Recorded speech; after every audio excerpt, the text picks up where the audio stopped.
Arratsaldeon, muy buenas tardes. Vamos a empezar esta segunda parte del informativo de este magazine informativo correspondiente a este martes 27 de octubre, tercer día del estado de alarma, primer día de confinamiento perimetral en toda Euskadi con restricciones en lo que a movilidad se refiere, ampliable al territorio, al municipio de cada uno, y con un horario que tenemos que estar en casa desde las 11 de la noche y hasta las 6 de la mañana. A última hora de ayer, cuando la consejera de Salud, Gotzone Sagardui, informaba de las nuevas restricciones. Hemos tomado la decisión de adoptar una serie de nuevas medidas. Son medidas específicas de prevención en el ámbito de la declaración del estado de alarma y se adoptan como consecuencia de la evolución de la situación epidemiológica y para contribuir a contener la propagación de las infecciones causadas por el coronavirus. La primera medida tiene que ver con la limitación de la libertad de circulación de las personas en horario nocturno. Así, durante la vigencia del estado de alarma, la limitación de la libertad de circulación de las personas en horario nocturno será entre las 23 horas de la noche y las 6 horas de la mañana. Las personas únicamente podrán circular por las vías o espacios de uso público para la realización de las actividades previstas en el artículo 5.1 del Real Decreto 926/2020 de 25 de octubre. Entre estas actividades necesarias destacan las sanitarias, laborales, profesionales, educativas, cuidado de personas dependientes, personas mayores o menores, entre otras. En segundo lugar, queda restringida la entrada y salida de personas del territorio de la Comunidad Autónoma de Euskadi. Únicamente estarán permitidos aquellos desplazamientos adecuadamente justificados que se produzcan por alguno de los motivos previstos en el artículo 6.1 del Real Decreto 926/2020 de 25 de octubre y citados con anterioridad. De forma adicional, queda limitada la entrada y salida de personas del término municipal en el que las personas tengan fijada su residencia. También en este caso se contemplan las excepciones previstas en el apartado anterior y además se permitirá la movilidad entre municipios colindantes de tránsito habitual para la realización de actividades socioeconómicas. En tercer lugar, se decreta la limitación de la permanencia de grupos de personas en espacios públicos y privados. Así, la permanencia de grupos de personas en espacios de uso público, tanto cerrados como al aire libre, así como en espacios de uso privado, queda condicionada a que no se supere el número máximo de 6 personas. La excepción será que se trate de personas convivientes. Además, se contemplan también las excepciones que se establezcan en relación a dependencias, instalaciones y establecimientos abiertos al público o respecto a personas menores o dependientes. En todo caso, no estarán incluidas en la limitación prevista en este artículo las actividades laborales e institucionales, ni aquellas para las que se establezcan medidas específicas en la normativa aplicable. Por último, este decreto establece que se mantienen en vigor y serán de aplicación todas aquellas medidas que se habían adoptado con anterioridad. Estas son las líneas básicas del decreto que ha entrado en vigor a las 6 de esta mañana. Gotzone Sagardui, la consejera de Salud, hacía mención, iba matizando algunos de los asuntos. Recogemos dos en esta primera parte porque luego todo este decreto va a estar latente a lo largo de todo el programa. Por ejemplo, la aplicación en Euskadi del confinamiento que está en dos partes. Por una parte, perimetral para toda Euskadi y también para cada municipio. Efectivamente, establecemos un confinamiento o un cierre perimetral, mejor dicho, un cierre perimetral de la comunidad y también una limitación de movilidad entre las localidades. Así es. Respecto al horario de 11 de la noche a 6 de la mañana, que es el horario en el que todos tenemos que estar en casa, ha marcado excepciones. Lo explica en la actividad hostelera y en la actividad educativa. La limitación de la movilidad y del tránsito de personas está limitado a las 11, de 11 a 3, como usted bien, de 11 a 6, perdón. Como usted bien sabe, hay unas excepciones, entre ellas la de acudir al trabajo. Es ahí donde tenemos que entender esa excepcionalidad para que en una franja de 1 hora aquellas personas que tengan que cerrar esos establecimientos y adecuarlos puedan volver a sus hogares. Se mantiene la actividad hostelera y educativa con aquellas medidas establecidas al efecto, como es la regulación de los aforos, por ejemplo, la ordenación de las mesas, en el caso de los establecimientos hosteleros o de restauración, o en las escuelas con los protocolos, escuelas y colegios, protocolos que ya tienen establecidos al efecto. Llegados a este punto y luego matizando el decreto que, como decimos, ha entrado hoy en vigor, vamos a conocer y actualizar los datos del coronavirus en Euskadi. En las últimas 24 horas se han realizado 11.935 test diagnósticos, de los que 978, ahí lo ven en sus pantallas, han dado positivo. Por territorios, 86 en Álava, 457 en Vizcaya y 413 en Guipúzcoa.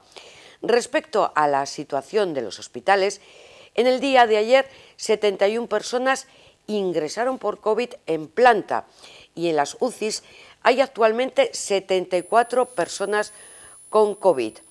La ocupación de los hospitales vascos se dispara, por tanto, un 53% en las últimas 2 semanas.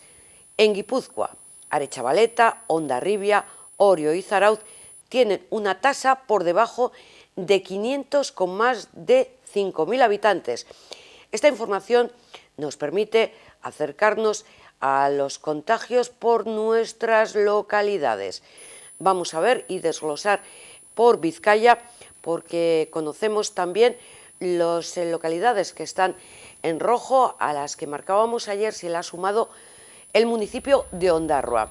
Nos vamos a la tabla de la derecha. Abadiño, 6 nuevos contagios, Amorebieta con 13, Durango con 37, Elorrio con 6, Ermua 18, Galdacao 17, como decimos, Ondarroa, que se suma a esa lista de rojos, con 9. Entre nuestros municipios se mantienen los 3 que ya ayer estaban en nivel de riesgo, que es más que riesgo, peligro, que, como es Ortuella, donde se han detectado 2 nuevos casos, Abanto y Ziérbana con otros 2 nuevos positivos, mientras en Musquis en las últimas 24 horas no se ha detectado ningún positivo.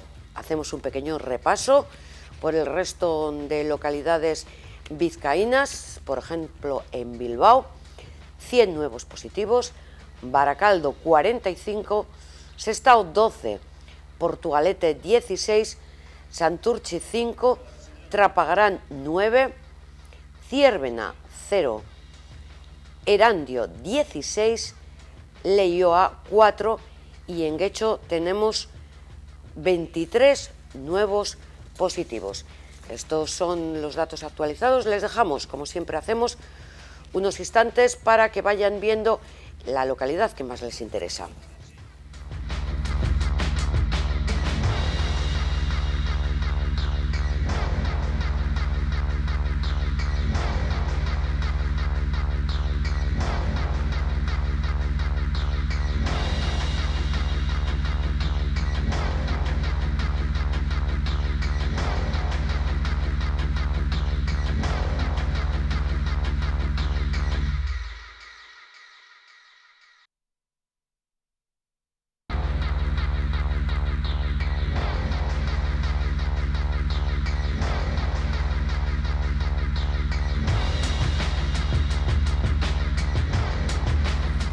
Cambiamos de momento de asunto porque la actualidad económica viene marcado por los datos de la EPA, que son los que nos dicen el desempleo, cómo ha subido. Entonces, sí podemos decirles ya que el paro sube en 355.000 personas en todo el Estado.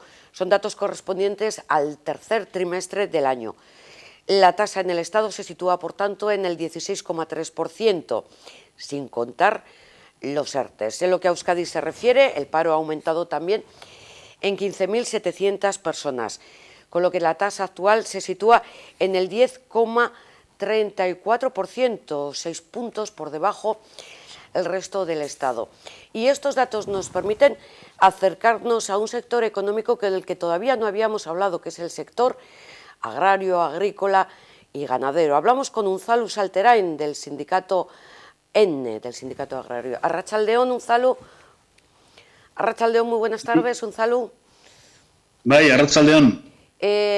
Bueno, en principio, y marcado por la actualidad, las nuevas medidas del confinamiento, ¿de qué forma afectan al sector que está en vuestro sindicato, es decir, el sector agrícola y ganadero? El tema, sobre todo, de la movilidad, de los desplazamientos. Bien, en principio hay que tener en cuenta que el sector primario, lo concerniente al tema de la alimentación, siempre ha sido un sector básico. ¿Me explico? Quiero decir, en el confinamiento de principios de año también, a partir de marzo y demás y tal y cual, era un sector básico y un sector esencial también, ¿no? Y en ese contexto, de alguna manera, después las propias medidas que han sido arbitradas también, fundamentalmente lo que han afectado ha sido todo lo que son, digamos, las concentraciones de gente en ferias multitudinarias y demás, ¿no? Que creíamos que igual eso era para pocos meses, pero vemos que va a ser para medio largo plazo también. Es decir, escenarios como el de ayer, el último lunes de Guernica, con 40, 50, 60, 70.000 personas, ese tipo de ferias van a desaparecer en ese contexto, ¿no? Y luego, sobre todo lo que es la parte de la alimentación que se destinaba a lo que es la hostelería, la restauración, todo lo que es el canal Horeca también, ¿no? En ese sentido, digamos que ahí sí va a haber y está habiendo afecciones ya no coyunturales de pocos meses, sino afecciones estructurales, ¿no? Precisamente lo que acabas de decir, el último lunes de Guernica, ¿de qué forma os ha afectado? ¿Supone muchas pérdidas? Bueno, hay que tener en cuenta que no es solo el último lunes de Guernica, son de alguna manera todas las ferias, digamos, anuales que se hacen, que son varias, ¿no? Está el último lunes de Guernica, está Santo Tomás, están luego las ferias comarcales también. Digamos que esas ferias de un día de aglomeración de gente en torno a las fiestas y demás, eso de alguna manera está siendo afectado y os está minimizando muchísimo en cuanto a afluencia, ventas y demás, ¿no?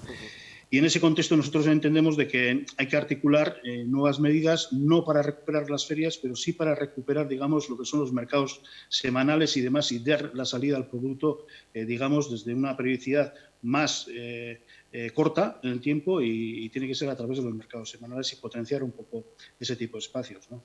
¿Habéis encontrado apoyo, Unzalu, en las instituciones públicas, la Diputación de Vizcaya o el Gobierno vasco?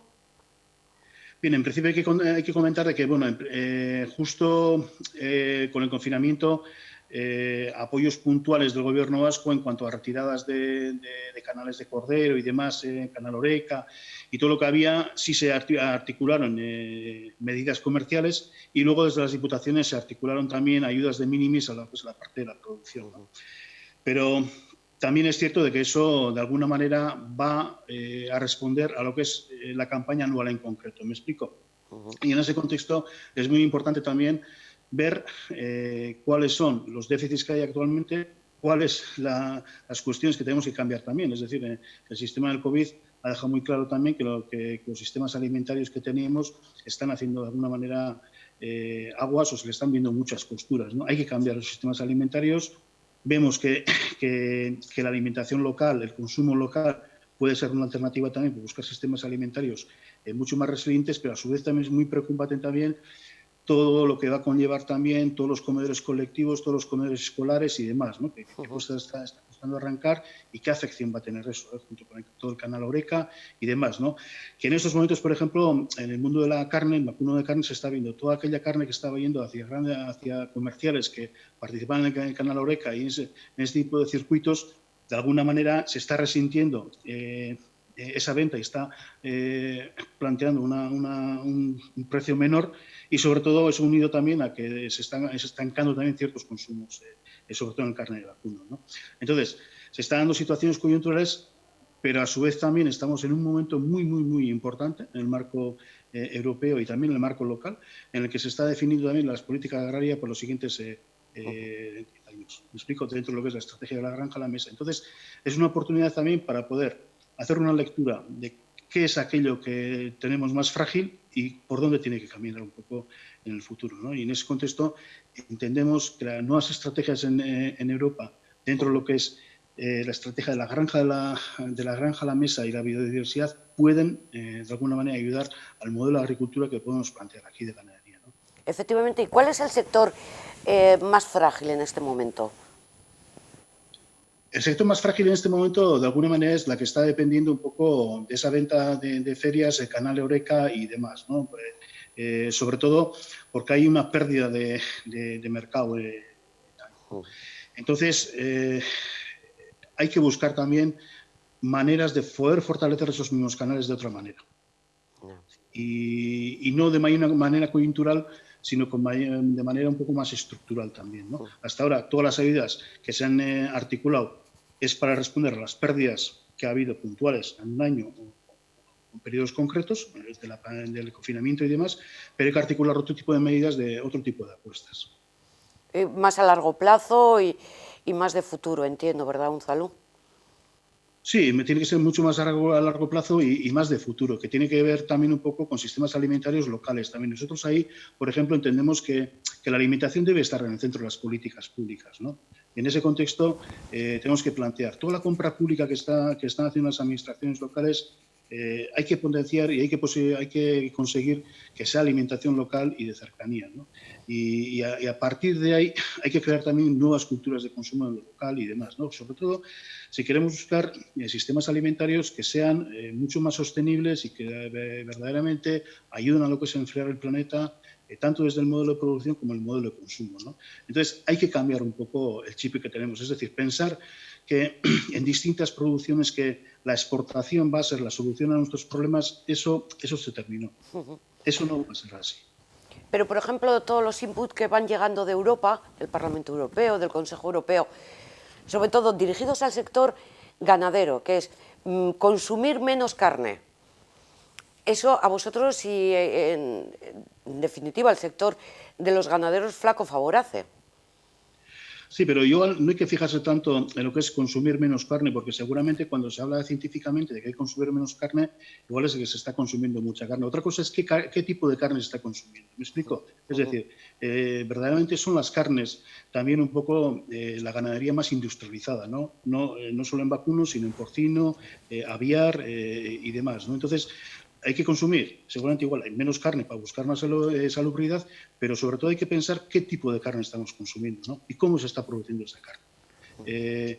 Y de alguna manera, con el modelo de ganadería que se puede plantear en Euskal Herria, en base a la tierra, en base a pastos y demás, se puede plantear otro modelo de producción de la carne o de leche o cualquier otro producto que es bueno para la salud también, pero es bueno también para lo que es la gestión del planeta y los recursos. Una observación que hacemos todos cuando vamos al supermercado. ¿Por qué el pimiento verde, que procede de Marruecos, es más barato que el pimiento de aquí al lado? No ya el pimiento de Guernica, pero sí el que se pueda estar plantando y recogiendo de las encartaciones, por ejemplo. Pues seguramente el pimiento que se está produciendo en Marruecos y demás, seguramente se está produciendo con unos niveles de estándares de precariedad en la mano de obra y demás y tal y cual, que no es posible sostenerlos, ¿no? En ese contexto planteamos nosotros, da igual en el tipo de producto, sino si estamos basando una agricultura o una ganadería en función de una mano de obra barata, precarizada y demás y tal y cual, eso no nos va a conducir a ningún sitio. Y eso no es el futuro. Unzalu, ¿por dónde tiene que pasar digamos ya de cara a este futuro, medidas para que sea rentable la labor que estáis llevando a cabo? Bien, en principio, la rentabilidad de la labor, sobre todo, tiene que sustentarse en el precio del producto, ¿no? Para que el precio del producto se mantenga mínimamente estable, tiene que haber un control de la producción y un control también de los mercados. En ese contexto, somos muy críticos, de alguna manera, con toda la desarticulación que se ha dado de los mecanismos de control en el marco europeo. Entendemos que hay que buscar nuevos mecanismos de control, que todo el tema de los tratados de libre comercio tienen que parar, es decir, no es posible sostener tratados de libre comercio y buscar una agricultura y una ganadería más local y más resiliente, son absolutamente contradictorios. Y en ese contexto, en la medida que vayamos poniendo mecanismos de control de la producción y demás, podemos controlar también, digamos, los picos que va a haber en el mercado, ¿no? Porque las últimas 2 décadas lo que hemos visto es muchas veces muchos picos con precios muy abajo, muy arriba, una volatilidad muy exagerada que no permite asentar ninguna producción, ¿no? A partir de ahí hay que construir un precio estable, una transparencia absoluta a la persona consumidora, en el sentido de que lo que está pagando el producto, qué precio está llevando la persona productora, cuál ha sido el coste de transformación de ese producto, cuáles han sido los costes de comercialización y distribución y, al final, cómo se reparte de alguna manera esa cadena alimentaria, ¿no? Se avanza mucho dentro de lo que es legislativamente la ley de la cadena alimentaria, de poder arbitrar mecanismos contra los abusos, pero de alguna manera podemos decir que siempre eso va por detrás, ¿no? Entonces, hay que buscar absoluta transparencia cara a la persona consumidora. En Vizcaya, ¿cuál es el tamaño medio de las plantaciones, de las explotaciones de los que se dedican a este sector? No es fácil hablar de tamaño medio. Seguramente, si vamos a extensión de tierra, se podría decir que cada explotación podremos rondar en ganadería sobre las 10 hectáreas, en horticultura podría estar en las 3 hectáreas, pero siempre hablar de medias tampoco te da una foto real, ¿no? Lo que sí podemos decir es de que Vizcaya también en zonas muy concretas se han especializado, se han concentrado las producciones. Por ejemplo, toda la zona de Carranza es donde básicamente se mantiene la producción de vacuno de leche. En el resto de las comarcas se mantiene, pero son explotaciones muy esporádicas. Ahí sí tenemos que recordar, por ejemplo, que en vacuno de leche las últimas incorporaciones que se han dado en personas jóvenes siempre son tirando personas que van a la transformación de esa leche de vacuno en yogures, en queso, y siempre apoyándose en la venta directa o en la venta a comedores escolares, a colectivos y demás, ¿no? Entonces, ahí nos da una pista un poco de por dónde puede venir también el relevo generacional. Y teniendo en cuenta que si eso es en el vacuno de leche, el resto debería ser mucho más factible, porque el vacuno de leche es una de las actividades que más inversión requiere también para iniciar a una persona, ¿no? Lo que estamos viendo en los últimos años es de que la mayoría de las incorporaciones se están dando en el sector de producción de hortalizas, muy ligado también a lo que son los comedores escolares, a la venta directa y demás, y sobre todo a una producción agroecológica, es decir, no van a una producción de muchísimos invernaderos, de hidropónico y demás, no, van a una producción mucho más sostenible también para insertarse en la propia actividad, en la que no tengan que hacer muchísimas inversiones, porque al final incorporarse a la actividad agraria requiere también cierto tiempo, y no son 4 o 5 meses, son 4, 5, 6 años, hasta que verdaderamente aprendes el oficio y hasta que verdaderamente sabes de que quiero vivir de esta actividad. ¿Me explico? Sí. Lo que entiendo es que no vale para todos. No cualquiera está capacitado para entrar en ese sector y desarrollarlo, ¿eh? No vale para todos, pero es un sector y es un oficio que se puede aprender por parte de todas las personas. ¿Me explico? En ese contexto, como gran parte de las actividades en esta vida, hay que tener vocación también. Para muchas cosas hace falta vocación, para el sector agrario también, pero sobre todo lo que hace falta es paciencia también, ¿no? Paciencia y en ese contexto yo creo que en este mare magnum de COVID y demás y tal y que estamos viviendo también, se está acercando mucho la gente a mirar cómo se produce la alimentación, qué es la alimentación, de dónde viene, todo eso también, ¿no? Yo creo que se está revalorizando un poco ese esquema también. Entonces, con las medidas que se pueden estar articulando en Europa, creemos que los siguientes 10 años son claves para, de alguna manera, hacer un nuevo tránsito en el modelo intensivo industrial que hemos estado consumiendo y hemos estado produciendo también aquí, hacia otro modelo mucho más sostenible y saludable también para la parte consumidora. Entonces, por último, ya lo que te pediría es un mensaje para los ciudadanos, para nosotros, para que consumamos los productos de aquí. Bien, es un mensaje muy sencillo, es un mensaje que nosotros desde ENE llevamos muchas décadas trasladando, y es: la mejor manera de hacer país es consumir local. Cuando planteamos consumir local, no estamos planteando consumir marca determinada, ¿me explico? Sí. Estamos planteando consumir productos que se conoce a la persona productora, de la comarca y demás, de aquí. Esa es la mejor manera de hacer país. Y esa es la mejor manera de llevar a la práctica también aquello de que el derecho a decidir, cómo ejercemos el derecho a decidir también, ¿no? Con el consumo es una manera de decidir qué queremos consumir y cómo queremos que se produzca ese producto también. Es un ejercicio que debemos aprender un poquito todos también, y sobre todo mirar el origen, y en lugar de comprar los pimientos de Marruecos, pues buscar los pimientos que son de aquí de la zona. Unzalu, muchísimas gracias por estar con nosotros y mucha suerte para todo el sector. Eskerrik asko. Vale, eskerrik asko zueri. Agur. Agur. Hablamos con Unzalu Salterain, del Sindicato Agrario y Ganadero. En una pequeñísima pausa volvemos con muchas más informaciones. Hemos seleccionado esta imagen, ustedes ya la conocen, corresponde al cementerio de Derio, porque los vecinos de Bilbao no van a poder acudir al cementerio de Derio mientras se mantengan las restricciones de movilidad entre municipios. Estas limitaciones no van a afectar a aquellas personas que deban desplazarse al cementerio de Bilbao para asistir a cremaciones y entierros, ni a las personas residentes en Derio. El otro cementerio de la ciudad, el de Deusto, mantiene su horario habitual todos los días del año de 8 a 3 de la tarde, y el 1 de noviembre desde las 8 y hasta las 6 de la tarde permanecerá abierto.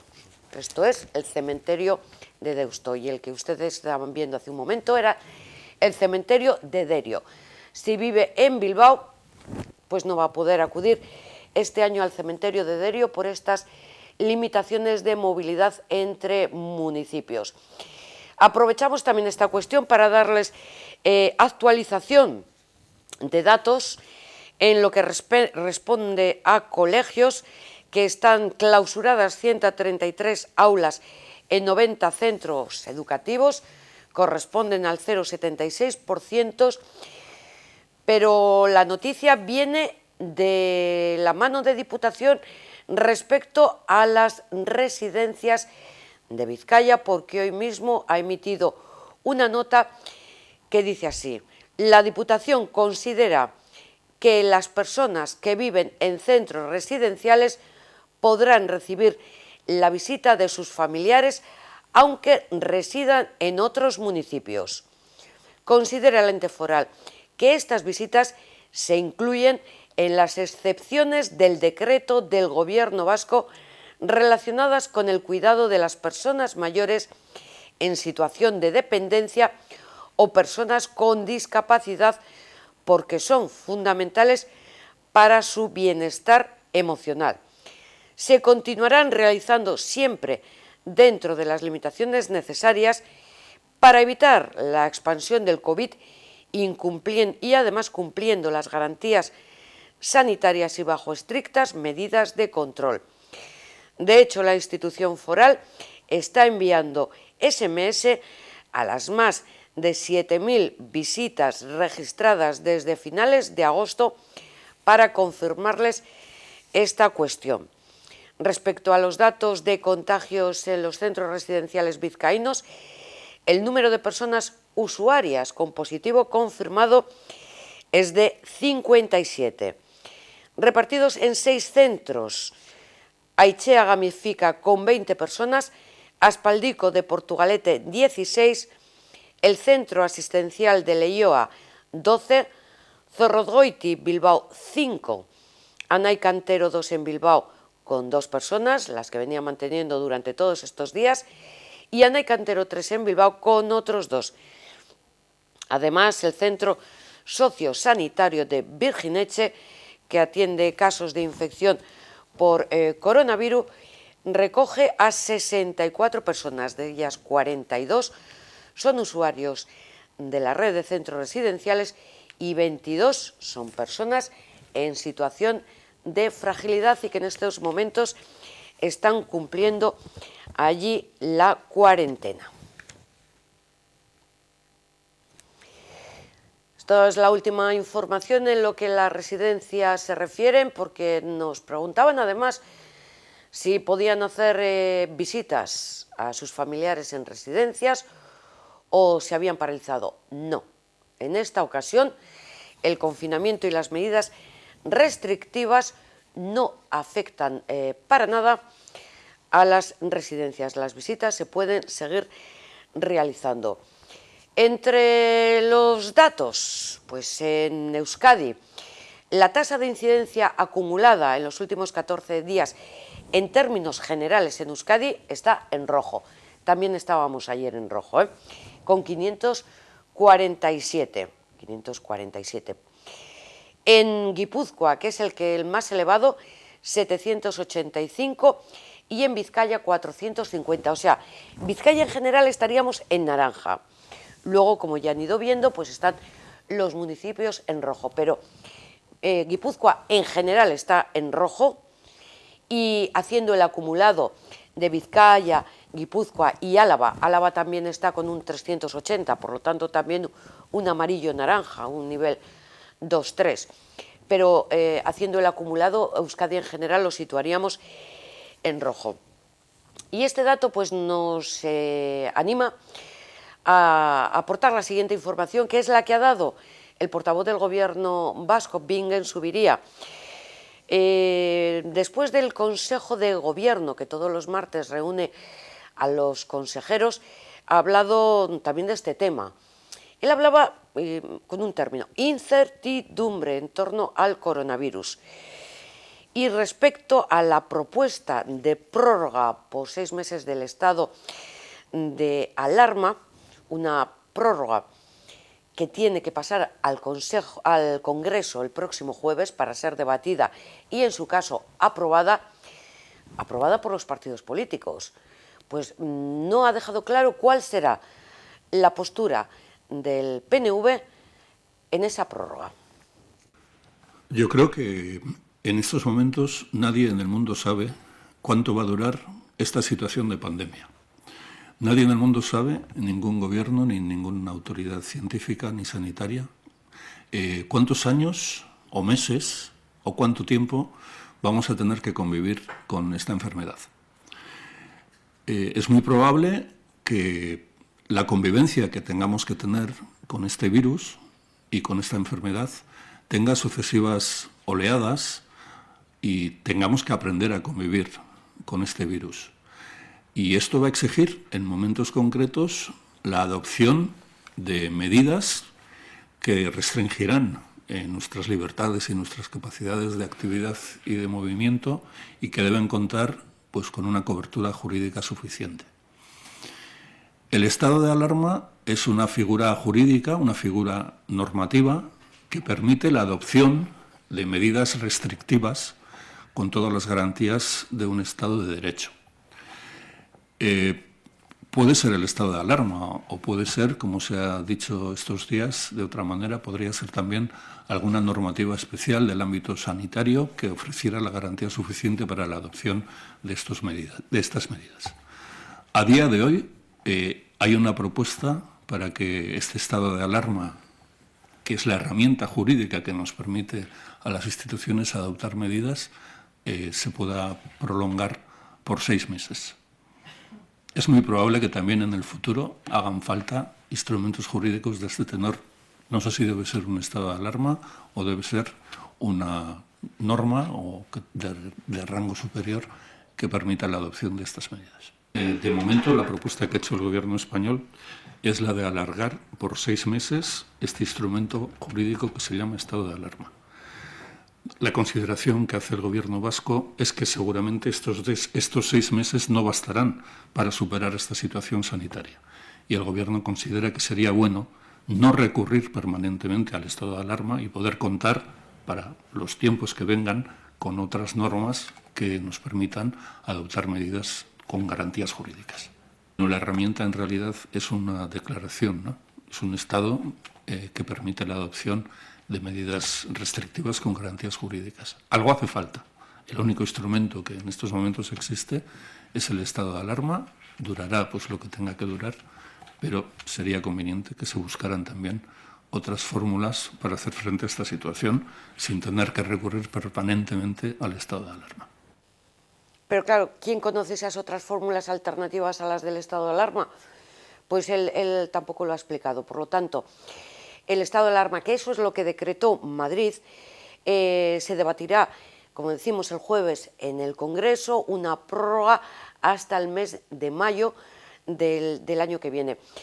También he hablado de las medidas restrictivas que se han puesto en Euskadi, que nadie esperábamos. El tema del confinamiento perimetral en Euskadi y además complementado con un confinamiento municipal. O sea, yo no salgo de mi municipio y además no puedo salir de la comunidad. ¿Va a haber controles policiales? Pues seguramente sí, seguramente. Y lo ha dicho el portavoz del Gobierno, en principio, pues va a ser una actitud policial informativa.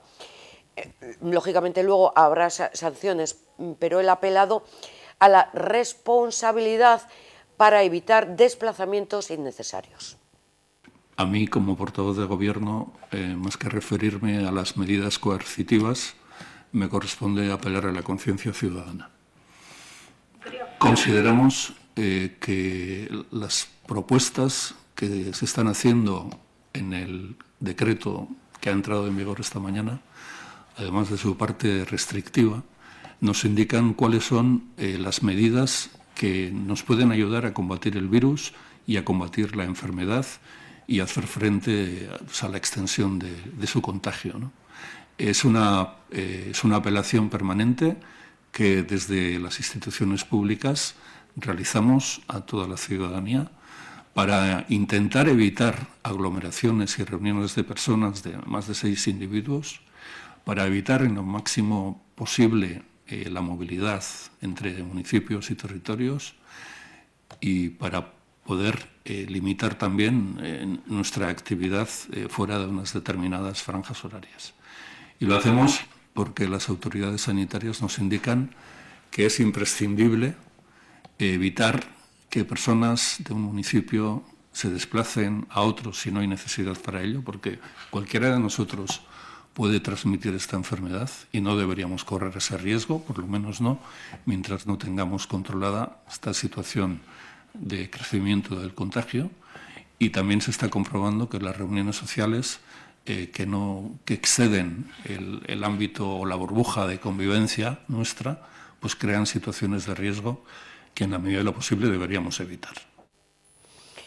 Esto respecto al confinamiento, el presidente de Cantabria, Miguel Ángel Revilla, ya ha dicho que el confinamiento de Euskadi y el confinamiento de Asturias, que lo tiene al otro lado, es una malísima noticia para su comunidad, porque evita los desplazamientos a la misma. Bueno, claro, los vascos nos desplazamos mucho a Cantabria, entonces no podemos hacerlo. Sí, los de Cantabria, sí, los cántabros pueden venir aquí a Euskadi, pero claro, normalmente pues somos nosotros, sobre todo un puente, unas fechas festivas como la del 1, como la de Todos los Santos, la del 1 de noviembre, pues son fechas en las que se aprovecha a viajar a esa segunda residencia en Cantabria, y por eso también mucha gente se está empadronando si tiene un piso o una casa en Castro, lo está haciendo allí, porque va a poder salir de Castro, venir, pongamos, a Bilbao a trabajar y luego marcharse a su comunidad a dormir. Tengo una cuestión que nos acaban de preguntar a través del WhatsApp de la tele, ya saben, el 688-711126, una pregunta que dice así: ¿una persona que tiene papel para no llevar mascarilla puede estar en los bares y moverse por él a sus anchas y sin estar sentada, hombre, no aparece nada en el decreto que hoy ha entrado en vigor, pero damos por hecho que no. Damos por hecho que no. Una cosa es que tengas un papel que permita a alguien no usar mascarilla por cuestiones de salud, es decir, porque tiene asma y la mascarilla no le permite, pero otra cosa es que pueda desplazarse libremente por el bar e incumplir una de las normas que viene recogida en el decreto, que es que tú en la barra del bar solamente puedes estar para pedir. Una vez que y además con mascarilla, una vez que tienes la consumición, te sientas a sentar en la mesa. Ya no vale como antes consumirla sentado en la barra, no, fuera de la barra, hay que sentarse en la mesa. Y con esto lo que hago mención es a este decreto que con fecha de ayer y entrada en vigor a las 6 de la mañana es el que recoge pues todas las medidas de las que estamos hablando a lo largo de esta jornada. Es un decreto, se llama 36-2020 del 26 de octubre con entrada en vigor a las 6 de la mañana. Solo tiene 3 artículos, o sea, esto lo pueden buscar por internet, lo tienen muy fácil. Solo tiene 3 artículos. El primero, que limita la libertad de circulación de las personas en horario nocturno, es decir, que estamos confinados, lo que decíamos, desde las 11 de la noche y hasta las 6 de la mañana. Luego el artículo 2, que limita la entrada y salida de personas por toda la comunidad autónoma, salvo los desplazamientos, bueno, actividades socioeconómicas. Ahí viene la duda que nos decían. ¿Y yo puedo ir a comprar al supermercado de otro de mis territorios? Creo que no. Pero aquí, dentro de este artículo 2, está el punto 3, que habla de la movilidad dentro del mismo municipio. Y entonces yo digo, si en mi municipio, que es muy pequeñito, no tengo pescadería, ¿puedo ir a la pescadería de otro municipio? La respuesta es sí. ¿Se entiende eso como actividad socioeconómica? Pues no lo sé. Pero claro, si yo no tengo pescadería, en algún sitio tengo que ir a comprar pescado. Entonces puedo ir a la localidad de al lado. Pero sí puedo ir a buscar y repostar gasolina a otro territorio. ¿Puedo ir a buscar gasolina a otro territorio, a otra comunidad limítrofe? Pues no tengo ni idea. O sea, si yo estoy limitando con Cantabria y necesito echar gasolina, ¿puedo hacerlo, por ejemplo, de Musquis en Ontón, que pertenece a Cantabria? El que lo sepa, que me lo diga.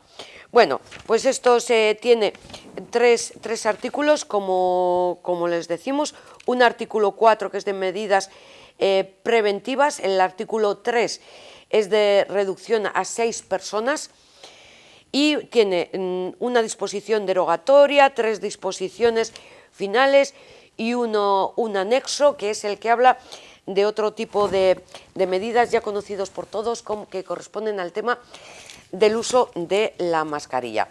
A esto hacía mención también el portavoz del Gobierno, Vingue Subiría, que además ha comparado la situación actual en lo que a contagio se refiere con la que vivimos en marzo, la del confinamiento.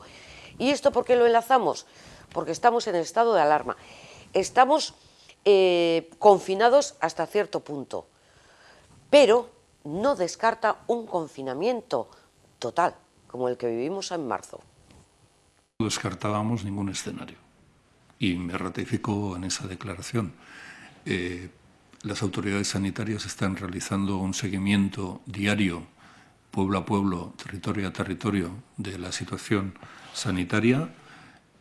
Las instituciones públicas reunidas en el ABI también van a realizar un continuo y permanente análisis de la situación sanitaria y todos tenemos el convencimiento de que vamos a vivir unas semanas muy complicadas. Y el objetivo es uno y único, y es evitar la expansión de la enfermedad y limitar su contagio. Vivimos una situación más o menos grave, pero parecida en los meses de marzo y abril. En aquel momento las instituciones se enfrentaron a aquella situación sanitaria de una determinada manera, que fue a través del confinamiento general. En estos momentos y en esta nueva ola, la intención es la de no tener que recurrir al confinamiento general para hacer frente a esta situación, adoptando todas las medidas extraordinarias que haya que adoptar, ¿no? Pero sí nos hemos planteado como objetivo mantener la actividad económica y educativa, y también, de momento, las instituciones dejan la puerta abierta para que la ciudadanía pueda practicar actividad física, pueda mantener una mínima actividad social, cultural y deportiva segura. Y la única forma de garantizar en estos momentos este nivel de actividad es, en opinión de los expertos, limitando la movilidad, limitando la actividad nocturna y social y no juntándose en grupos de más de 6 personas y no mezclándonos para esta relación social con personas que no pertenezcan a nuestra burbuja social pues más cercana, ¿no?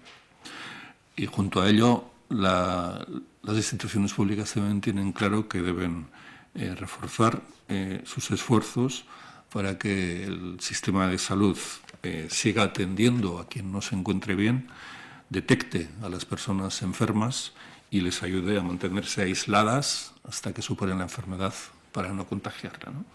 Por lo tanto, son medidas restrictivas, duras, para evitar el confinamiento general. O sea que vamos a portarnos bien, porque si esto no baja, no se descarta un confinamiento como el de marzo. Más voces, la del director del Centro de Alertas y Emergencias Sanitarias en Madrid, Fernando Simón, que coincide con que estamos en una época de alza en lo que a contagios se refiere y, por lo tanto, preocupante. España, después de haber pasado por unas 3-4 semanas en las que había una estabilización, ligero descenso de la transmisión, llevamos ya otras casi 3 semanas en las que se ha observado de nuevo un incremento de la transmisión. Podíamos sospechar, pensar en los días previos o la semana anterior, hace una semana, 10 días, que este incremento podía ser una de las posibles ondulaciones que suele haber cuando se estabiliza la transmisión, pero lo cierto es que la evolución está siendo rápida, está siendo hacia ascendente muy clara, y es muy probable que si no se consigue implementar correctamente todas las medidas que se van proponiendo, esta transmisión sigue incrementándose, esta incidencia sigue incrementándose rápidamente, al menos durante las próximas semanas. Es cierto que la evolución en España es ligeramente diferente a la de otros países, estamos subiendo rápido, pero no estamos subiendo tan rápido como otros países.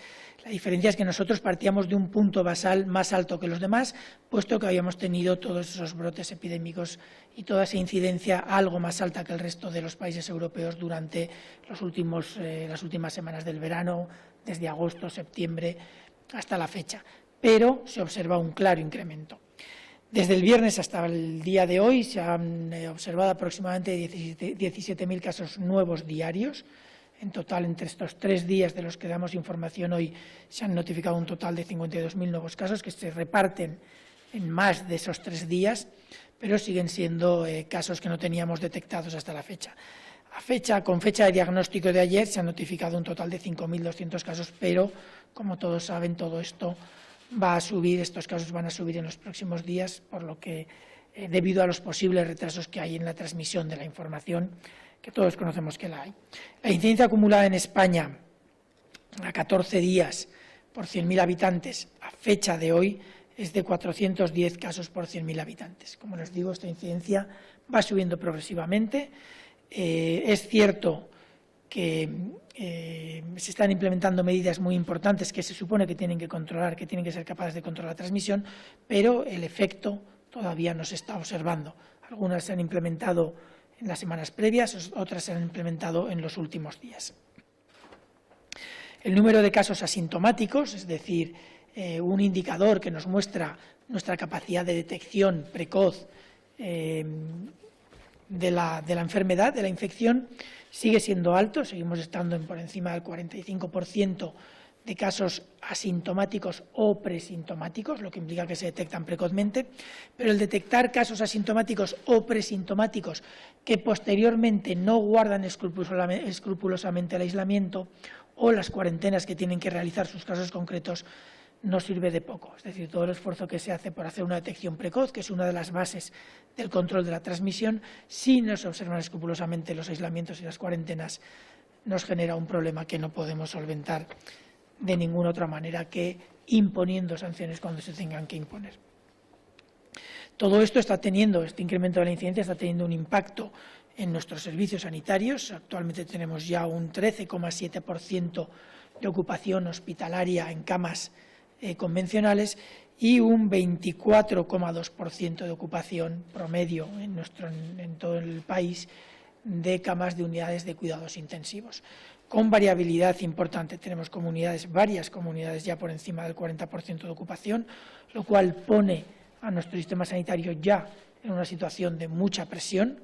No estamos todavía en riesgo de colapso, pero lo cierto es que la presión es muy, muy importante y algún hospital, sí, porque tienen que entender que los datos que damos son promedio de la ocupación hospitalaria, pero sí que hay algún hospital que está ahora mismo en situación realmente muy crítica. Y a nivel de camas hospitalarias convencionales, tenemos una ocupación, por supuesto, mucho menor que la de las UCIs, pero suficiente como para que en algunos hospitales también se esté teniendo que poner en cuestión el funcionamiento rutinario para otras patologías. Se está empezando a tener que reducir gran parte de la actividad programada, lo cual es una de las cosas que deseamos que no pase y que las comunidades autónomas están tratando de evitar a toda costa. Efectivamente, hay que ir a comprar a los mercados de nuestro entorno.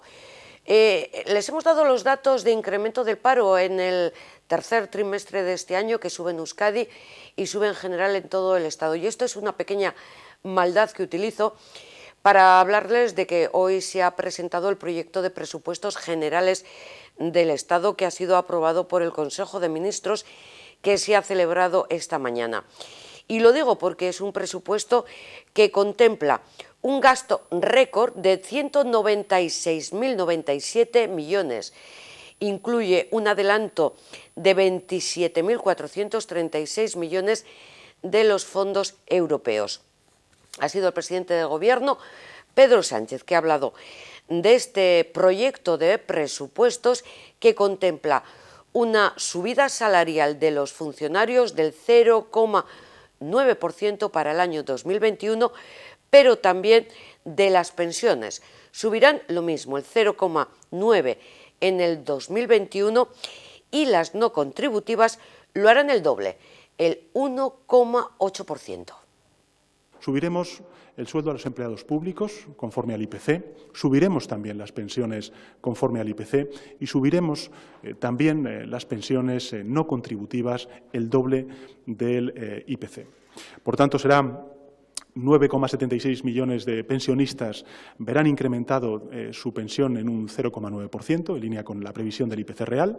Esto va a permitir que nuestros mayores no pierdan poder adquisitivo en un momento tan delicado como el actual. Y, como decía antes, las pensiones no contributivas, además, crecerán el doble que la inflación, hasta el 1,8%, demostrando una vez más que este Gobierno es especialmente sensible con las personas con menores recursos. Vamos a destinar 3.064 millones de euros más a la sanidad, es decir, un 151,4% más. Creo que uno de los grandes desafíos, de las grandes lecciones que tenemos que sacar de esta emergencia sanitaria, económica y social es el robustecimiento de políticas tan importantes como es la sanidad pública y la defensa de la salud pública del conjunto de los ciudadanos. De esas partidas se van a destinar en torno a 2.440 millones de euros del Fondo REACT European Union a la compra de vacunas y a reforzar la atención primaria, que es, sin duda alguna, ahora mismo la primera línea de batalla frente al COVID-19, y para no dejar a nadie atrás destinaremos, como bien ha comentado antes el vicepresidente segundo, 3.017 millones de euros al ingreso mínimo vital. En fin, los presupuestos generales, si demuestran algo, es que es el Gobierno el que tiene un mayor compromiso con una recuperación económica que no deje a nadie atrás. Saben ustedes que este Gobierno desde el principio ha puesto el foco sobre todo en una de las mayores desigualdades, en una de las mayores batallas que tenemos que librar como sociedad, y es la lucha contra la pobreza infantil. Proteger a las familias más vulnerables. Y para ello, además del ingreso mínimo vital, que es sin duda alguna la principal palanca para luchar contra la pobreza infantil, vamos a incrementar en 60 millones de euros las partidas específicas destinadas a la lucha directa contra la pobreza infantil, es decir, un aumento del 59%. En definitiva, estos son algunos ejemplos, creo que contundentes, del firme compromiso que el Gobierno de España tiene con el presente y con el futuro de los españoles. Tras el Consejo de Ministros y la portavoz del Gobierno y la ministra de Hacienda, María Jesús Montero, les profundizará en todo el detalle muchísimos de los aspectos que hemos subrayado tanto el vicepresidente segundo como yo en esta comparecencia. Pero me gustaría concluir con una síntesis, con un resumen de la explicación que hemos hecho los dos partidos que formamos el Gobierno de coalición de este país. Estos son unos presupuestos inaplazables. Son unos presupuestos indispensables para la modernización y la recuperación de nuestra economía. Son unos presupuestos progresistas y son los presupuestos, a nuestro juicio, que nuestro país necesita. Bueno, será actualidad este borrador de los presupuestos porque también tendrá que debatirse y aprobarse en el Congreso de los Diputados. Esta jornada, que está marcada también por huelga, los comedores escolares, segunda jornada de huelga, primera jornada en 25 años, jornada de huelga de los médicos en Euskadi y en todo el Estado en contra del Real Decreto aprobado precisamente en Madrid la semana pasada. Luego conoceremos los pormenores de ese Real Decreto y el porqué de esa huelga. De momento, un poco también de actualidad municipal. El vertedero de la Horconera, ya lo conocen, en Ortuella, hemos hablado de él en anteriores ocasiones, que se cerró en el año 2008. Este vertedero ha llegado a las Juntas Generales de Vizcaya y la diputada de Medio Natural, Elena Unzueta, ha tenido que explicar lo que se está haciendo y en realidad es el sellado, porque, como decimos, este vertedero dejó de recoger residuos desde el año 2008. Ha informado cómo la empresa Garbiker es la que se encarga de todo el tema de cierre y sellado de este vertedero. La única pretensión de Garbiker y de esta Diputación con respecto a la recogida de gases y al vertedero de la Horconera es cumplir la normativa y exigencias fijadas por el órgano ambiental competente y nada más, no tenemos ninguna pretensión más allá al respecto. Como bien saben, este vertedero está inactivo desde el año 2008 y también saben que la clausura de un vertedero no se hace de un día para otro y todo se ha quedado cerrado, sino que cuando termina la actividad es preciso realizar una serie de labores de clausura, sellado y mantenimiento.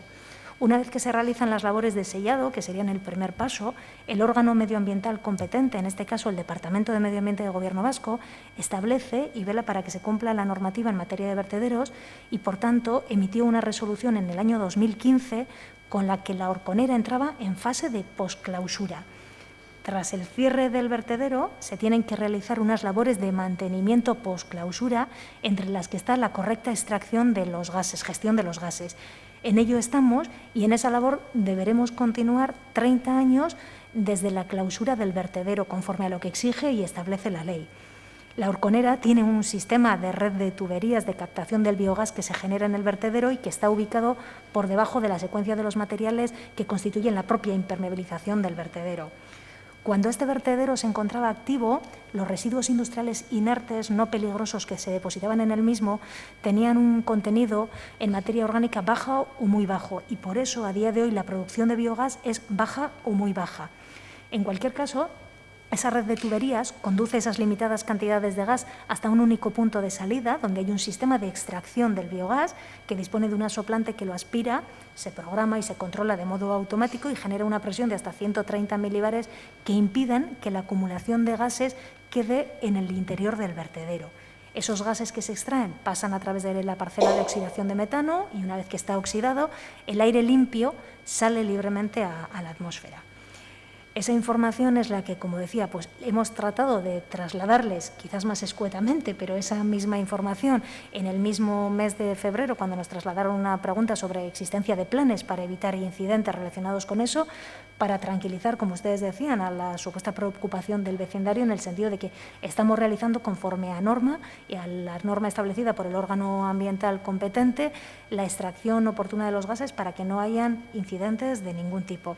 Y en mayo sí que entiendo que contestamos casi exactamente lo mismo que les decimos. Espero que después de haberles ofrecido esta información al menos tengan claro y que no tenemos ningún otro propósito que seguir realizando las labores de posclausura oportunas hasta los 30 años, una vez que llegue el año 2045. En principio, obviamente, tenemos que cumplir la normativa, tenemos que acatar esos planes de posclausura y dentro de ellos se contempla la extracción de los gases precisamente para que no se acumulen dentro del vertedero ni generen ningún tipo de incidente, ni incendio ni incidente de ningún tipo.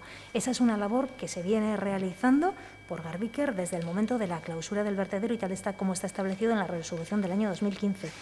Vamos a continuar en ello. Lo único que le puedo ofrecer es que, si quiere, pueda tener incluso un contacto directo con la persona que a nivel técnico se encarga de la gestión para que le pueda explicar. Va a repetirle exactamente lo mismo que le he podido trasladar yo y no es de otra manera que decir que se cumple la normativa para que no se dé ningún incidente que genere ningún incendio, precisamente porque se están extrayendo los gases de ese vertedero, gases con unas cantidades de biogás mínimas, debido precisamente a que en los momentos de actividad también era mínima la materia orgánica que llegaba allí. Yo creo que es... Mensaje para tranquilizar, por tanto, a los vecinos de Ortuella sobre la situación de este vertedero, el de la Horconera. Y hablamos ahora de los bomberos de Vizcaya, que celebran este año su 50 aniversario. Fue en el año 1970 cuando abrieron sus puertas los primeros parques de bomberos de Guernica, Durango y Trapagarán, en los que un total de 50 bomberos, 2 sargentos y un jefe del servicio iniciarían los trabajos en 2 turnos laborales diarios.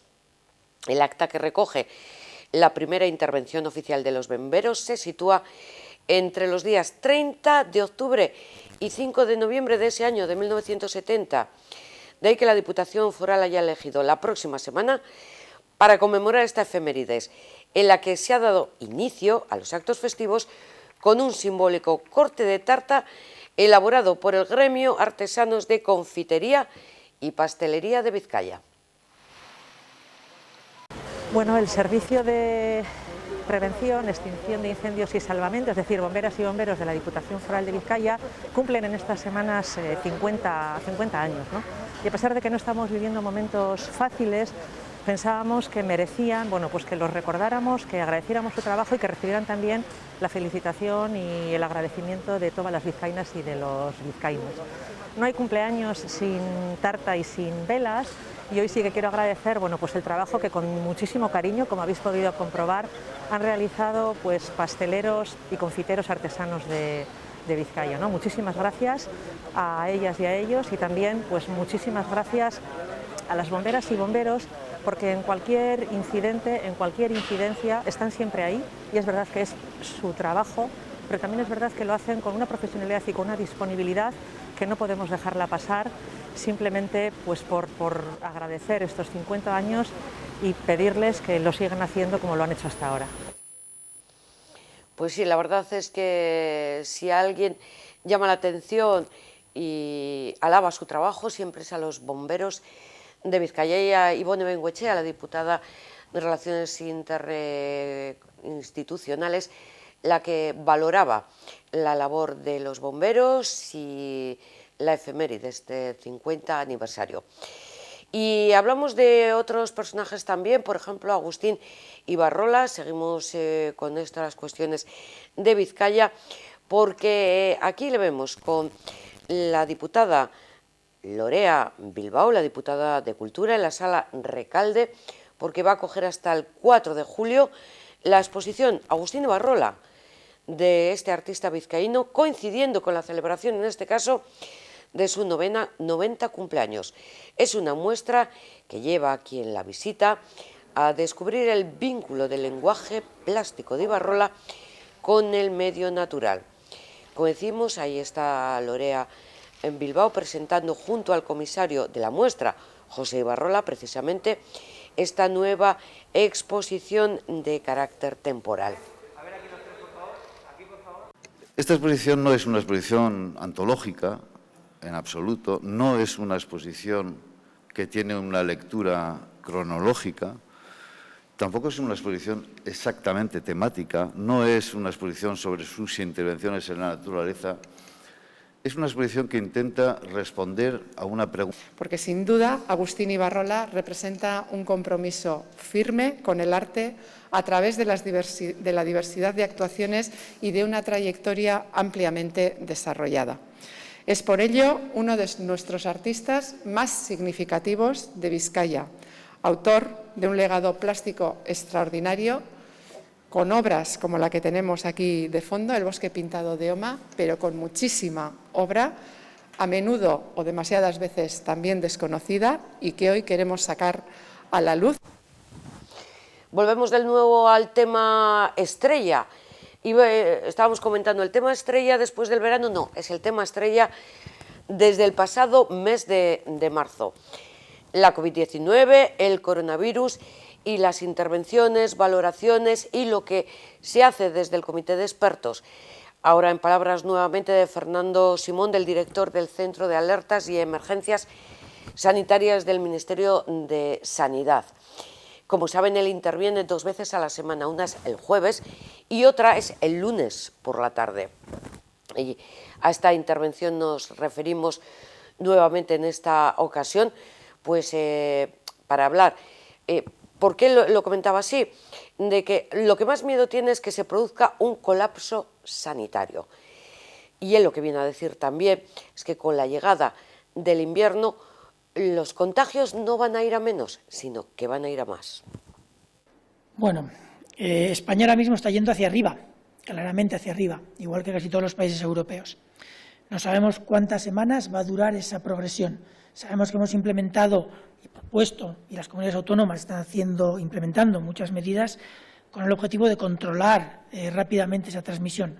Hay más medidas que se pueden implementar, claramente. Hemos mencionado algunas hoy a lo largo de la rueda de prensa, como el confinamiento domiciliario de todas las personas durante un periodo. Ahora mismo, aunque esté sobre la mesa, no se está proponiendo su aplicación. Pero sí que es cierto que la evolución de la epidemia podría ir hacia arriba o podría estabilizarse o incluso descender.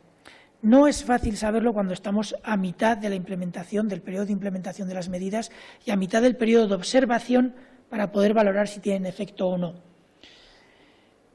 Obviamente a mí me gustaría decir que van a tener un efecto y que lo van a tener ya, pero no lo puedo hacer.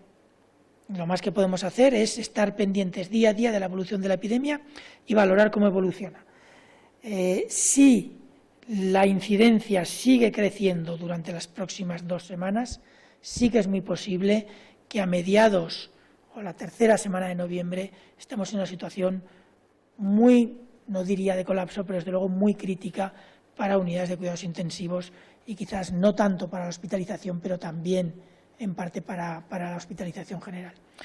No tanto porque no se pueda asumir la carga del coronavirus, sino porque se tendrá sobre todo que eliminar el funcionamiento habitual de los hospitales y en muchos casos reducir, no sé en qué porcentaje, pero reducir en mucho toda la actividad programada de los hospitales con las consecuencias negativas que eso conlleva, tanto en el retraso de operaciones, retraso de tratamientos, como también hasta cierto punto en la morbimortalidad. Y eso desde luego no sería nada deseable. Por eso es importante que cuando se implementan medidas duras como las que están implementando ahora sean realmente aplicadas. Y la aplicación depende en parte de las administraciones, pero también en parte de cada uno de nosotros. Primera jornada de huelga indefinida de los médicos, una jornada que se repetirá el último martes de cada mes, si no se atienden unas reivindicaciones, demandas o peticiones que vamos a conocer ahora a través del Sindicato Médico de Euskadi. Hablamos con su presidente, con Juan Carlos Blázquez. Arratsaldeon, Juan Carlos, muy buenas tardes. Arratsaldeon, buenas tardes, Yolanda. He dicho que es la primera jornada de huelga con vistas a repetirse en los próximos meses.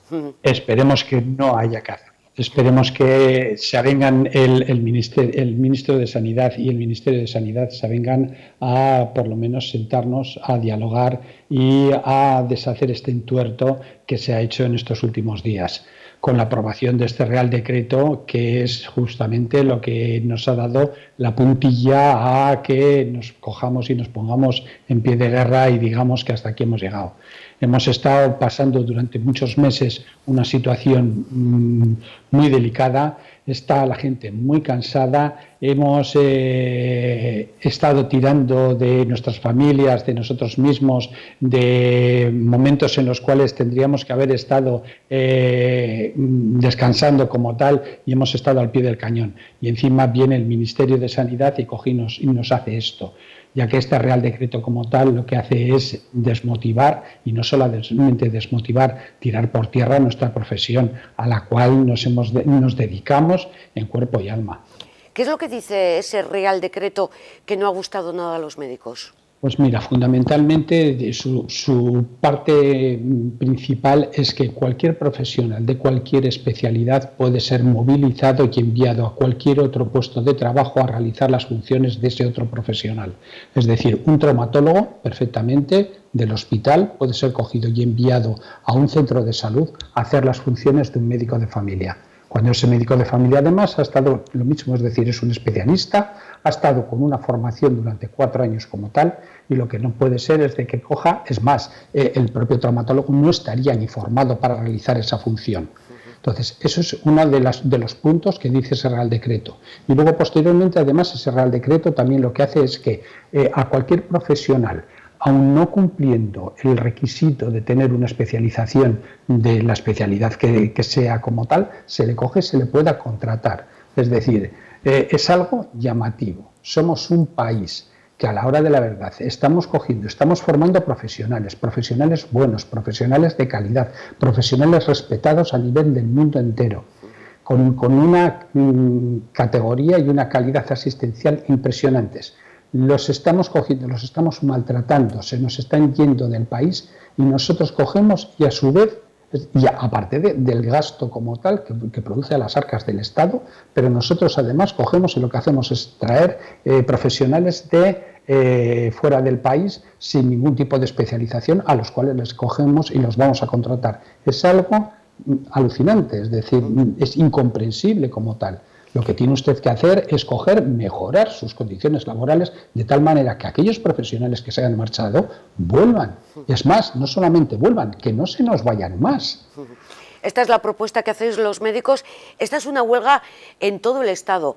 El tener aquí nuestro propio Departamento de Salud con nuestra propia consejera no evita que se implante este Real Decreto que ha sido aprobado. Pues la cuestión está en que este Real Decreto además ha sido no solamente aprobado por el Ministerio de Sanidad, sino que ha sido además puesto a disposición del propio Parlamento, y el Parlamento la semana pasada lo ratificó. Entonces, la cuestión está en que es el Parlamento y el propio Ministerio quien tiene que dar marcha atrás. Una cosa sí es cierta también, y sobre todo ahora con el estado de alarma que tenemos impuesto a nivel nacional, es que el manejo de ese estado de alarma, quien lo va a llevar fundamentalmente es la plataforma interterritorial de sanidad, en la cual está abarcada o está compuesta por todas las comunidades autónomas, entre ellas Euskadi. Es verdad, este consejo que dirige el ministro Salvador Illa. Entiendo de todas formas que desde los médicos se dice que habría que aumentar la plantilla, pero no en estas condiciones. ¿Cuál es la propuesta concreta de los médicos para aumentar la plantilla? Algo que en conversaciones con la actual consejera tuvimos, que es que lo que en sí es, por un lado, evitar que se nos marchen. Para evitar que se nos marchen hay que mejorar las condiciones laborales, fundamentalmente, es decir, hay que mejorar la contratación, hay que estabilizar la plantilla como tal, hay que ver las necesidades de médicos que tenemos, no solamente ahora mismo que estamos con unas plantillas escasas como tal, sino que además hay que planificar en un futuro, en el sentido de que la población ahora mismo, los profesionales médicos, son profesionales de una edad media ya muy avanzada. El caso es que en un corto periodo de tiempo nos vamos a ver con el agua al cuello, en el sentido de que muchos profesionales se van a coger y se van a jubilar. Entonces, por un lado es eso, es decir, el evitar que se nos vayan, el hacer atractivo, lo mismo que los países de nuestro entorno que acogen médicos españoles, hacer atractivo el que los puestos de trabajo aquí también sean atractivos para esos profesionales y que esos profesionales vengan. Esos profesionales no se han marchado fuera porque quieren. Es más, normalmente el español como tal es reacio a marcharse siempre y cuando su situación laboral en el país sea la adecuada. Eso está claro. Y luego, por otro lado, incrementar las plazas de formación de especialistas, que se puede hacer. Es decir, el número de especialidades como tal, el número de especialistas que tenemos que sacar al mercado, tienen que incrementarse. Pero claro, que no se nos vayan. Y para que no se nos vayan es imprescindible el que las condiciones laborales como tal sean las adecuadas. Como bien comentabas, desde que comenzó la pandemia, los problemas o la saturación, por decirlo de alguna forma, del colectivo médico se ha incrementado, pero entiendo que se ha agravado con estas medidas, pero los problemas estaban latentes de antes, quiero entender. En efecto, los problemas ya vienen desde hace muchos años. Hace muchos años que este sindicato ya ha estado a la administración advirtiéndole de que se nos venía una problemática encima. Lo que pasa es que ya el COVID-19 ha sido lo que nos ha dado la puntilla. Y luego no solamente la puntilla, es decir, estábamos esperando que mejorara un poco la situación cuando por lo que nos ha llevado a esta huelga. Luego, sin más, por la puerta de atrás se nos ha cogido y se nos ha implantado un Real Decreto que nos ha llamado la atención totalmente, pero no solamente, no solamente Euskadi, sino a nivel nacional. Es decir, comentaban esta mañana, hace 25 años que no se declaraba una huelga nacional de médicos. Es decir, y es más, la aceptación de esa movilización y solamente a la cual están convocados los profesionales del grupo A1, es decir, los profesionales facultativos como tal, es lo que ha cogido y ha plasmado de que todos estemos unidos. Es decir, hay un algo y un desencadenante importante en este sentido. ¿Cómo se han visto afectados los pacientes por esta jornada de huelga? Suponemos que mínimamente. Mira, los servicios mínimos se nos cogieron y se nos transmitieron ayer por medio de la Consejería de Trabajo, a los cuales no hemos puesto ningún pero. La situación epidemiológica es muy alarmante, muy preocupante. No queríamos tampoco que los pacientes tuvieran una afectación en sus consultas, en sus PCRs, etcétera, y entonces no hemos puesto ningún pero a los mínimos que se nos han impuesto, los cuales son muy altos, y los hemos acogido porque no había otro remedio. La convocatoria de huelga estaba ahí. Queremos que sea una llamada de atención a la Administración del Estado y esperemos que, lo que te digo, que esta convocatoria sea la última, que no haya que coger y haya que continuar todos los martes de fin de mes. Porque entiendo que es una jornada de huelga secundada, siempre que esos servicios mínimos lo permitieran, por todos los sectores de los médicos, desde la atención primaria hasta los especialistas de hospitales, ¿no? Todo el grupo A1, todos los especialistas del Sistema Nacional de Salud estaban convocados justamente a esta huelga. No solamente médicos, sino médicos, farmacéuticos, biólogos, químicos, es decir, todos los profesionales como tal que estén integrados dentro del grupo A1, que son a los que este Real Decreto como tal más nos ha cogido y nos ha influido. Fíjate que te iba a preguntar, a ver, ¿para cuándo se suspendían las citas telefónicas y volvían a ser presenciales? Bueno, lo fiamos a largo plazo eso, ¿no? Ahora mismo esto es una incertidumbre importantísima. Es decir, hoy acabo de mirar las cifras justamente de contagiados ayer, estamos rondando los 1000, pero las cifras como tal no bajan. El incremento, además de pacientes que están llegando a los hospitales, que están ocupando camas y que están ocupando UCIs, día a día se están incrementando. El incremento va siendo muy paulatino, pero son cifras ya muy preocupantes y hay que darse cuenta de que en los hospitales no solamente se atiende COVID, es decir, se atienden otras patologías. Entonces, esas otras patologías precisan de que haya servicios de UBI, camas de UCI suficientes para coger y poder atender esas patologías, como pueda ser un infarto, como pueda ser un aneurisma de aorta, como pueda ser incluso intervenciones del aparato circulatorio que precisan tener una cama de UCI para los primeros momentos postoperatorios. Como Sindicato Médico de Euskadi, ¿cómo valoráis las medidas restrictivas aprobadas ayer y que hoy han entrado en vigor en Euskadi? Solamente lo que sí te puedo decir, no soy epidemiólogo, pero los epidemiólogos, no solamente de este país, sino a nivel europeo como tal, estamos haciendo todos prácticamente lo mismo. En esto muchas veces no hay nada descrito de coger y decir qué es lo que me va a dar lugar a que estas cifras nos bajen. Una cosa es cierta. Ya vemos en la primera oleada o en la primera etapa de la pandemia, en la cual las medidas que se implantaron, como fue un confinamiento total, fue lo que hizo que esas cifras se redujeran de manera importante. Entonces, esperamos que estas restricciones como tal cojan y nos den el mismo resultado que hicieron la primera vez. Es imprescindible, es decir, no puede ser que las cifras se sigan incrementando. Entonces, tenemos que tomar medidas y si esas medidas son las apropiadas, nos lo dirá el tiempo. Dos últimas cuestiones. Cuando Gotzone Sagardui tomó cargo de este Departamento de Salud, habló de la incorporación o contratación de nuevos profesionales. Creo que hablaba de 4.000, podrían ser en un plazo de 4 años. Fundamentalmente lo dijo Urkullu, lo de los 4.000 profesionales, perdón. Pero lo que sí te puedo decir es que esos 4.000 profesionales a lo largo de 4 años es totalmente insuficiente. Aproximadamente vienen a ser unos 1.000 profesionales de todas las categorías, eso sí, los que se vienen a jubilar con carácter anual, ahora mismo. Es decir, que lo que estamos hablando es que únicamente lo que vamos a hacer es un cambio de cromos. Es decir, aquellos que se jubilan, y es más, muchas veces no son ni plazas nuevas, sino son plazas que ahora mismo están en funcionamiento ya, es decir, están ocupadas por profesionales, lo que pasa es que esos profesionales no están estabilizados en plantilla. Es decir, que son profesionales que a la hora de la verdad lo que van a hacer va a ser eso, estabilizarlos. Entonces esas 4.000 plazas son muy insuficientes. O sea, hacer fijos a los eventuales. Exactamente.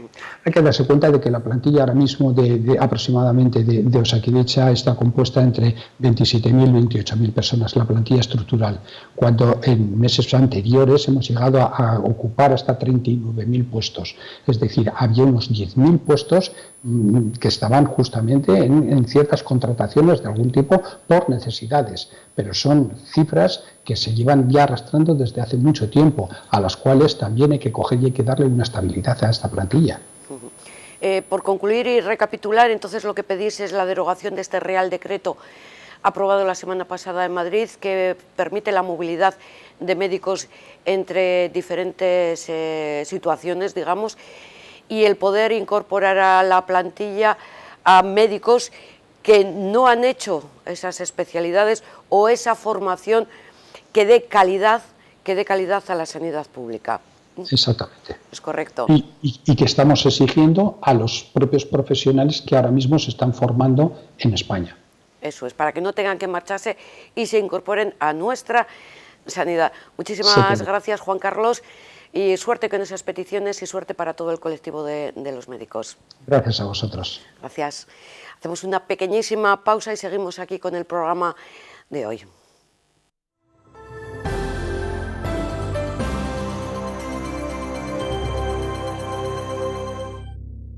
Anda, Marta, ¿qué tal? Buenos días, vecino. Oye, ¿y esa mascarilla que llevas?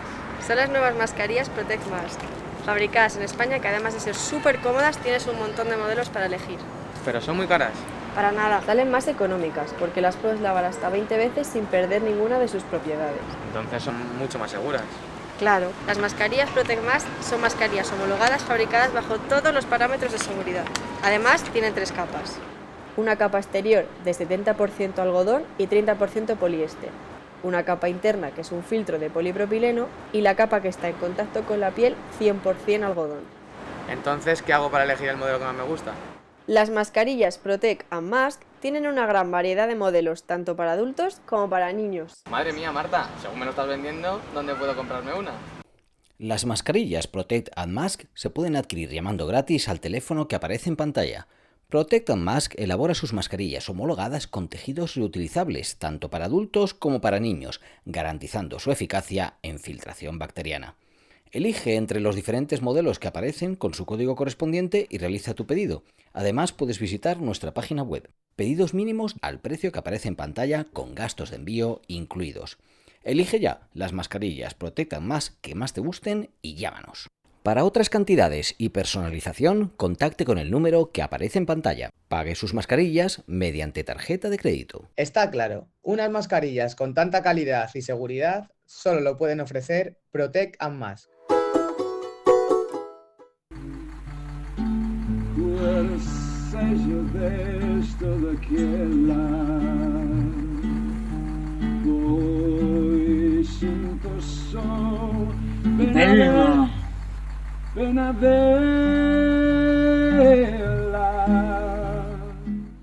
Hay muchas actividades y sectores que se están viendo afectados por el coronavirus. Hemos hablado con el sector agrícola, ganadero, la huelga de los médicos en esta jornada. También ha habido huelga de los comedores escolares, la segunda jornada de huelga, pero queremos conocer, porque seguramente a su alrededor hay alguna pareja que quería casarse este año 2020, o incluso lo ha trasladado a la primavera del 2021 y se lo está pensando, lo está anulando.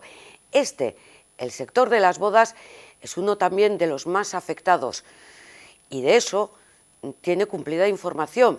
La empresa Excel Eventos, hablamos con su CEO y DJ de bodas, con Alex Muñoz. Arratsaldeon, Alex, muy buenas tardes. Arratsaldeon, ¿qué tal? ¿Cómo estamos? Muy bien, ¿qué tal lo estáis viviendo vosotros? ¿Qué tal lo estás viviendo en tu empresa y en la actividad esta que se dedica precisamente al tema de las bodas? Pues te puedes imaginar, la situación es muy desoladora. Hemos reducido nuestra facturación ahora que justamente acaba la supuesta temporada de bodas que siempre finalizaba en octubre. Hemos tenido los números ya claros y hablamos de una reducción del 92,5% de nuestra facturación, que es una salvajada.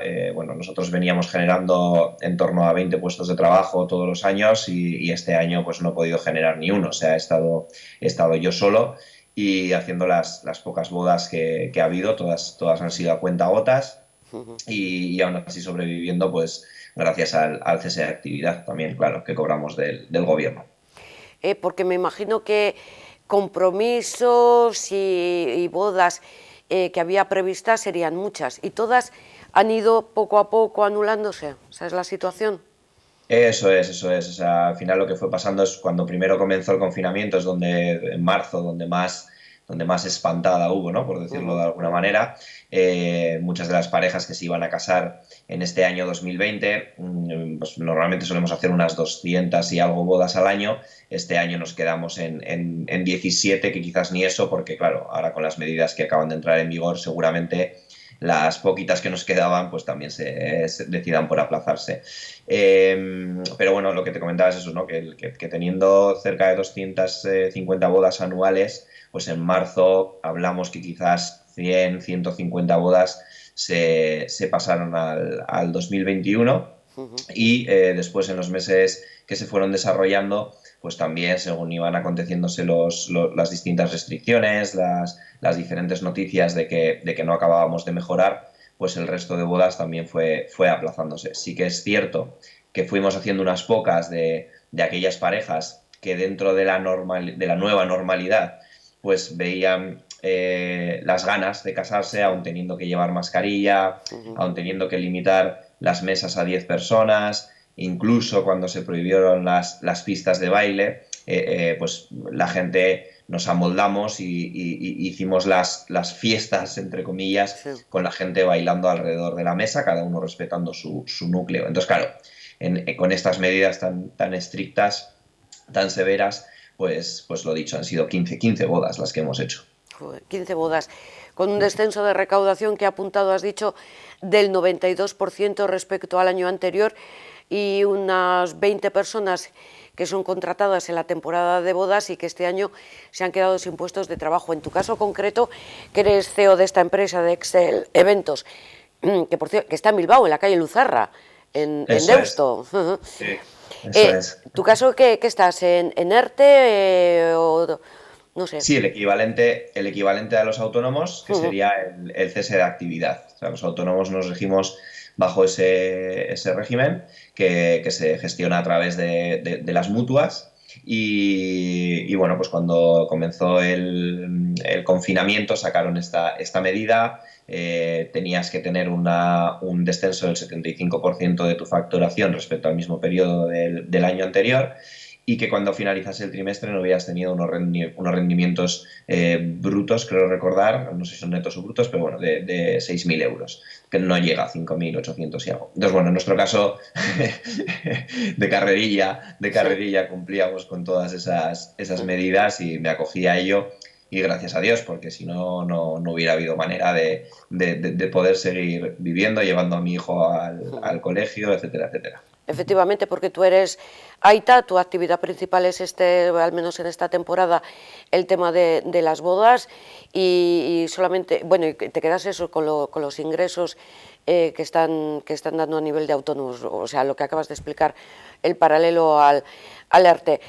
¿Se presupone una mejor temporada para el año 2021 o cómo lo ves? Yo creo que la clave va a estar en saber que este virus va a convivir con nosotros durante un periodo largo de tiempo. Sí que es cierto que esperemos, ¿no? y irá mejorando la situación poco a poco, pero yo creo que las bodas con mascarilla seguirán estando durante un tiempo, posiblemente 2021, seguramente 2022. Al final yo creo que conviene lanzar un mensaje de tranquilidad en el sentido de que, bueno, nos podemos casar, nos lo podemos pasar bien. Os garantizo que esas 15 parejas están felices con su unión y se lo han pasado muy bien y tienen muy bonitos recuerdos dentro de lo que cabe. Y además, bueno, pues les contarán a sus nietos que se casaron en pleno coronavirus, como nuestros abuelos contaban que se casaron en la guerra civil salvando las distancias. Claro que no tiene nada que ver. Sí, pero como solemos decir últimamente, bueno, pues hay que ver lo positivo y tener ese recuerdo. Pues fíjate, en plena pandemia nosotros nos casamos y mira qué bonito.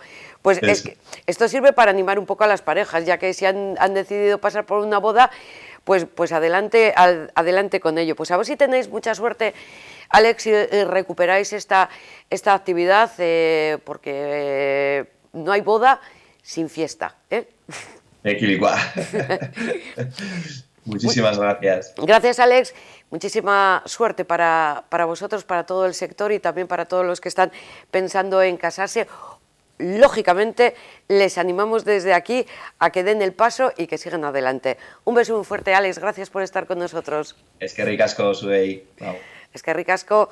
Pues este es el sector también afectados. Todos se están viendo afectados y es algo que se va a mantener, así que hay que tomar decisiones, Aplazar una boda está bien, pero no aplazarla indefinidamente, porque esto no sabemos en definitiva cuándo va a acabar.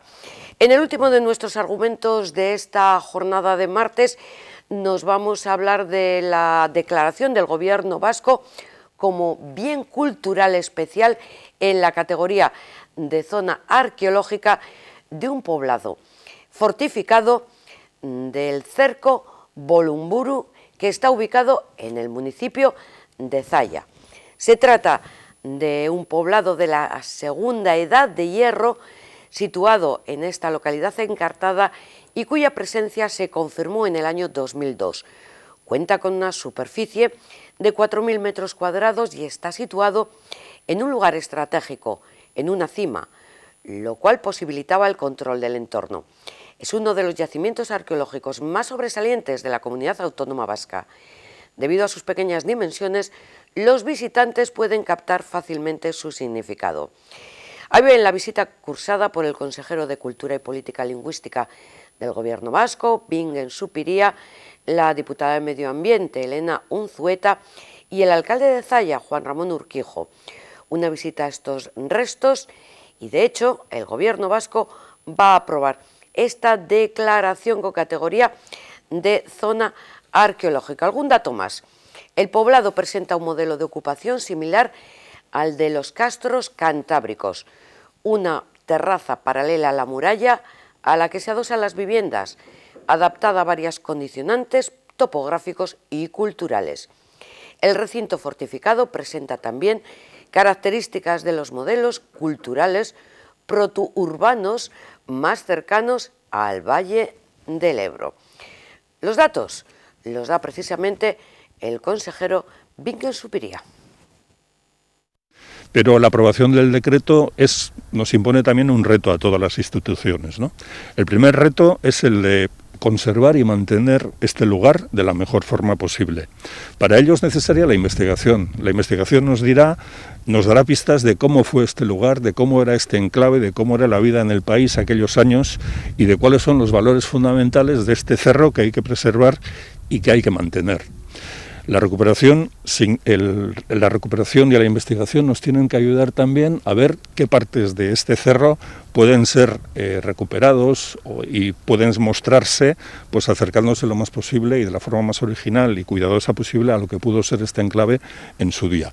Y luego nos impone a todos el reto de conservarlo, de mantenerlo, de aumentar el conocimiento sobre este enclave para asegurarnos de que las próximas generaciones seguirán conociendo este lugar que tiene 2.400 años, pero no fue reconocido pues hasta hace 12 años, ¿no? Por lo tanto, es un reto para todos. Investigar, conservar, recuperar y mantenerlo.